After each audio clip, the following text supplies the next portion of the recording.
What is up, every guys, haha. What is up, everybody? It's Annie and welcome back to my channel. Today we are going to be going along with day 2 of the 25 days of Christmas 2018. So if you saw my video yesterday, you saw that I recorded a little, or that I reviewed the Milk Foundation. If you haven't seen it, I'm going to link it down below. Be sure to check it out. I'm going to be doing another beauty guru, hate calling myself that because I know nothing, review on a palette.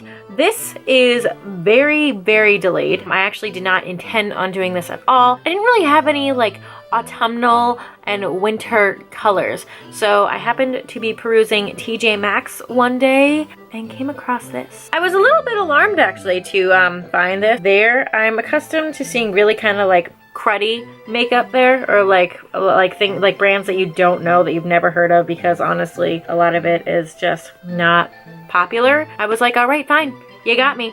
So I got the Anastasia Beverly Hills Subculture palette at TJ Maxx. It retailed there for $24.99 as compared to, I believe, the $44 that it is online. I'm not really sure, I haven't looked.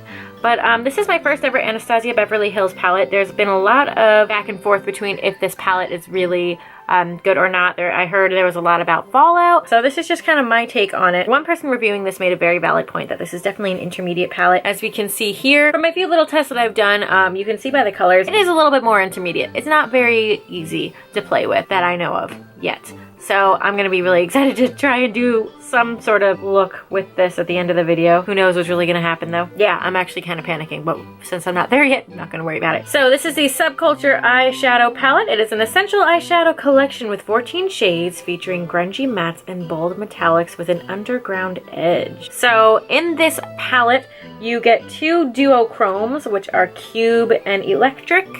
And then there's going to be 1 metallic in the color Adorn, and the rest are super mattes. I think that's what they're called. So that's going to be Roxy, Dawn, Fudge, Destiny, New Wave, Untamed, All-Star, Mercury, Rowdy, and Axis. Whoa, intense. I really like this packaging. I like the kind of, what is this, velvet, and also the color. It's very kind of cold season, as I call it.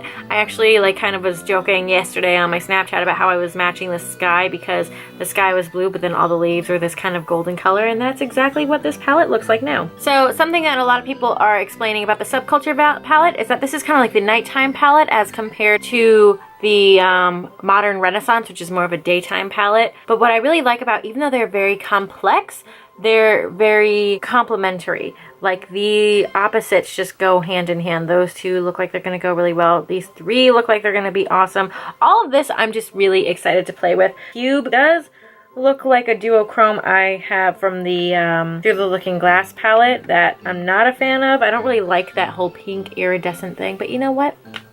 Everybody needs something. So this retails for $42. It is cruelty-free, which is very important. The eyeshadows themselves are made in America, but the brush is made in China.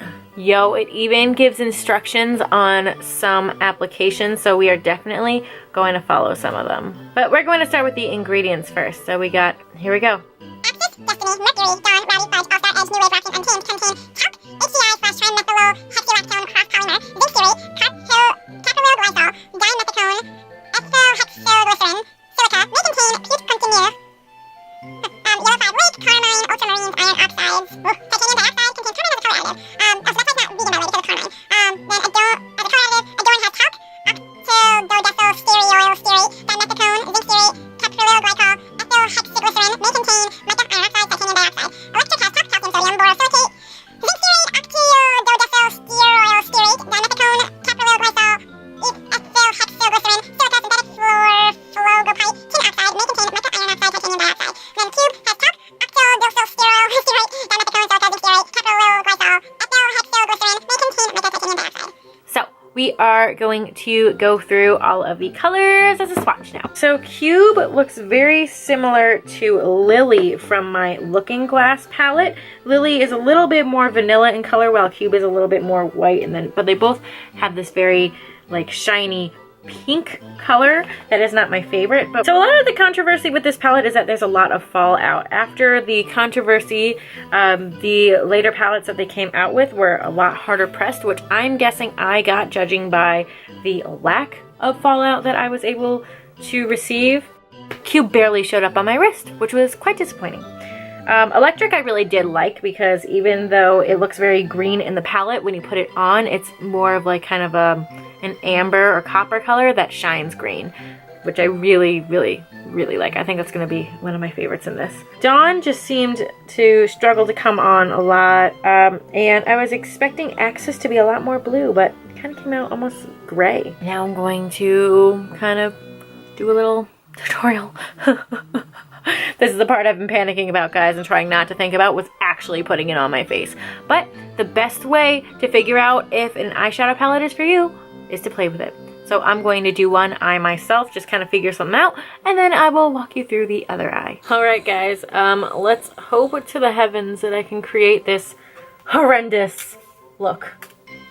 Because we all know this girl does not know what she's doing. So first thing I'm going to do is just take. So the first thing I'm going to go in and do is take the kind of more blendy end. And just take a little bit of New Wave. Start going at it as the top. So in this tutorial I'm going to end up using 4 different colors. Starting with New Wave. And the eyelid is going to have Roxy. I'm going to use All Star as a bit of like an eyeliner, and then Electric is going to go fade into the crease. So I kind of use this from Sephora, like from the actual website. It kind of says how to do the whole Roxy and All Star thing, and then I just kind of altered it a little bit to make it look a little more fun. Now we are going to take the tighter compacted end. Just going to dab it like 2 or 3 times. Get some Roxy and put Roxy all up on that lid. Now going back to the fluffier end, just going to take literally the lightest bit of Electric and just kind of start from the inner corner. Work your way to the top, because you kind of want this to fade in with New Wave. And basically like whatever's left on the brush you bring down. And then last but not least, you take All Star and you use it kind of like an eyeliner. Okay. So the reason that I put tape there was really just to make sure that I didn't go too far down, which I did not, so we're good. Because then I'm going to take a little bit also of the Roxy and do just a little bit of under eye eyeliner. I'm going to tightline my eye and then apply my new Add a Little Glamour Volumizing Mascara by Beauty Concepts. Alrighty guys, so this is what the outcome is. I actually just started getting ready because I also have to go out in like, I should have been out 10 minutes ago, so I'm just also getting ready for that. But this actually all kind of works together. What I really like about this Firebird look I did is 2 things. 1, Firebird is one of my favorite songs by my favorite band, Milky Chance. And 2, it's very autumnal, and because it's not quite winter yet, it is still autumn. This really works, even though all the leaves may be on the ground. I'm kind of representing them on my eyes. So overall, this is a really fun tutorial, or really fun kind of makeup look to do. I've never done something so challenging. Actually, it's like, I think I've done something this challenging kind of once before, but nothing that I've kind of like created as like a YOLO on the go thing the way that I did with this one. So this was really fun, and I hope you guys enjoyed it as well. Again, I wanted to say thank you so much for watching my channel. Feel free to like this video as well as comment down below, and if you haven't already, hit that subscribe button so that you can continue getting updates on other videos that are to come. Thank you so much for watching, guys, and I'll see you soon. Bye!